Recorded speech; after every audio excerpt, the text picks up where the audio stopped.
You stand at the edge of a frozen steppe, breath clouding before your face. The horizon is white, empty. You crouch, scanning the snow for tracks, anything. Not a single print. The herds are gone, every last one. 3 hunters drag themselves across the white steppe, no carcass on their shoulders, no blood on their hands. At the camp's edge, a woman in heavy furs watches them approach. Her eyes already know. Tonight, no one eats. They return with nothing. Snow clings to their hoods, spears bare, shoulders heavy with failure. Under the overhang, an elder watches them approach. His expression says he already knows. No words needed.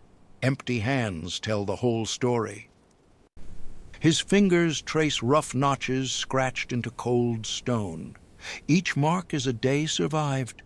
He counts them slowly, lips moving.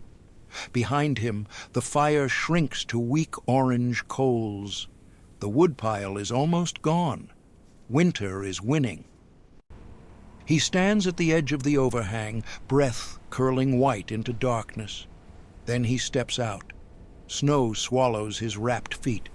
He finds a dead branch half buried, grips it, pulls it free.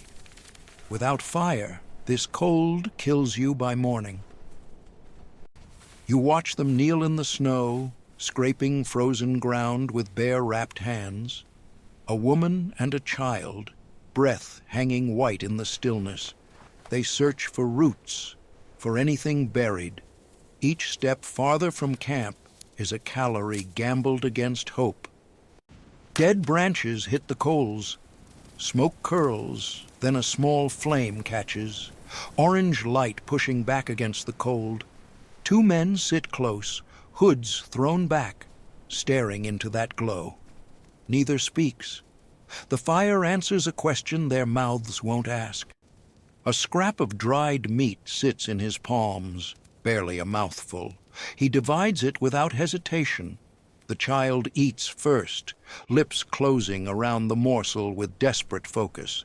The woman chews slowly, eyes down, stretching every calorie she can. The ground around the fire is bare. No scraps, no bones, nothing. A man's open palms rest empty in his lap. Nearby, a child stares down from inside a fur-lined hood. A woman's hand settles on the small shoulder. No words, just warmth. He stands at the edge of the overhang, scanning a steppe wiped clean. No herds, no tracks. Nothing but white silence stretching to a gray horizon. Back by the fire, the elder points south. His arm is steady. His meaning is clear. Move or die. He stands at the edge of the overhang, staring south across empty white nothing. The herds are gone. The decision forms before he speaks it. Back under the rock, he faces the group by the fire and points toward the horizon.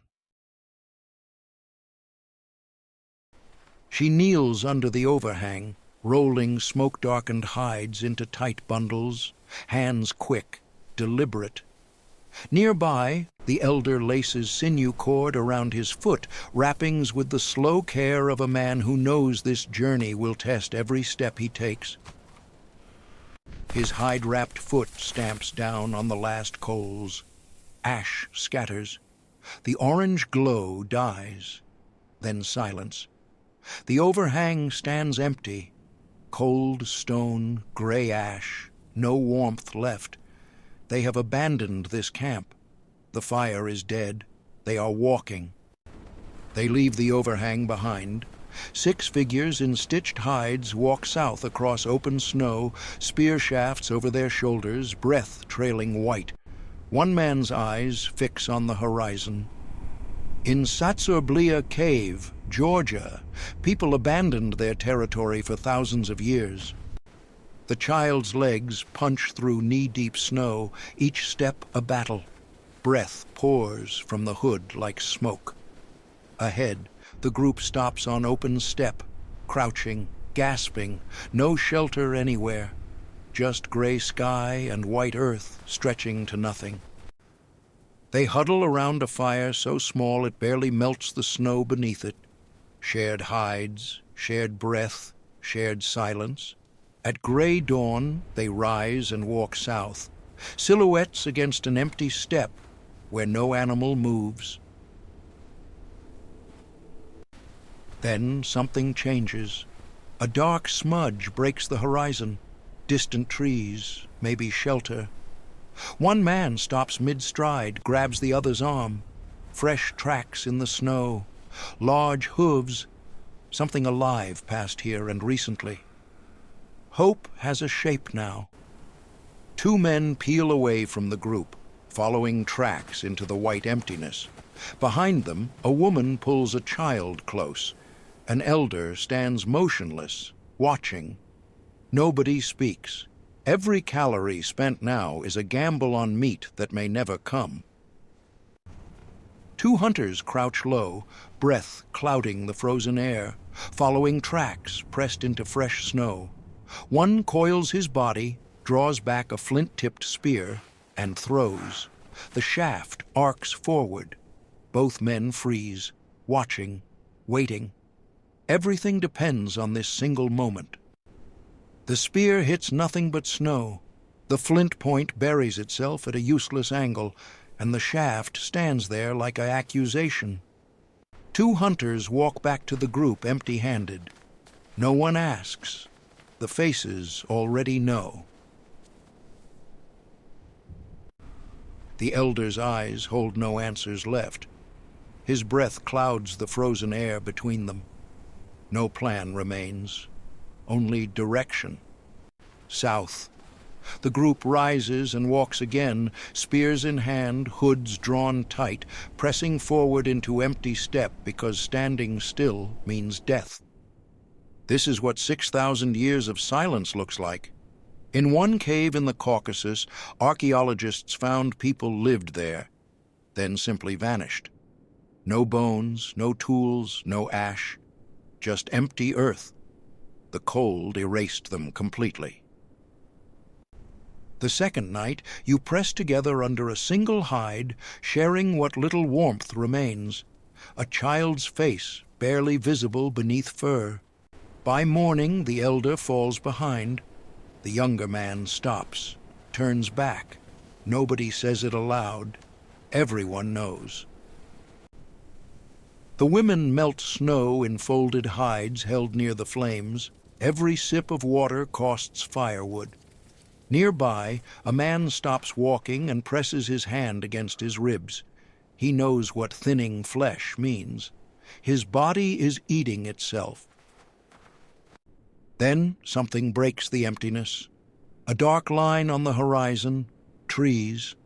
Your eyes lock onto it. The group sees it too. Their pace quickens. Breath clouds trail behind hooded figures. Nobody speaks. Nobody needs to. That distant tree line means shelter. The sparse tree line breaks the wind just enough. You push between bare trunks, breath clouding thick around your hood. Two men crouch, scraping bark with flint, gathering dead twigs from the snow. Fire means survival. It will multiply every calorie you have left. The women scrape frozen earth beneath bare roots, fingers raw, searching for anything the cold hasn't killed. Nearby, two hunters crouch between leafless trees, scanning empty ground for tracks. No prints, no droppings. The forest offers nothing but silence. Third night. The group huddles around a small fire between bare trees, breath rising like smoke. Nobody sleeps deeply. At dawn, two hunters slip into the gray forest carrying wooden spears. Fresh tracks in the snow, large, deep, recent. Hope. You crouch behind frozen bark, breath held tight, spear balanced in numb fingers. One throw. The arm snaps forward, and the shaft vanishes into the gray air.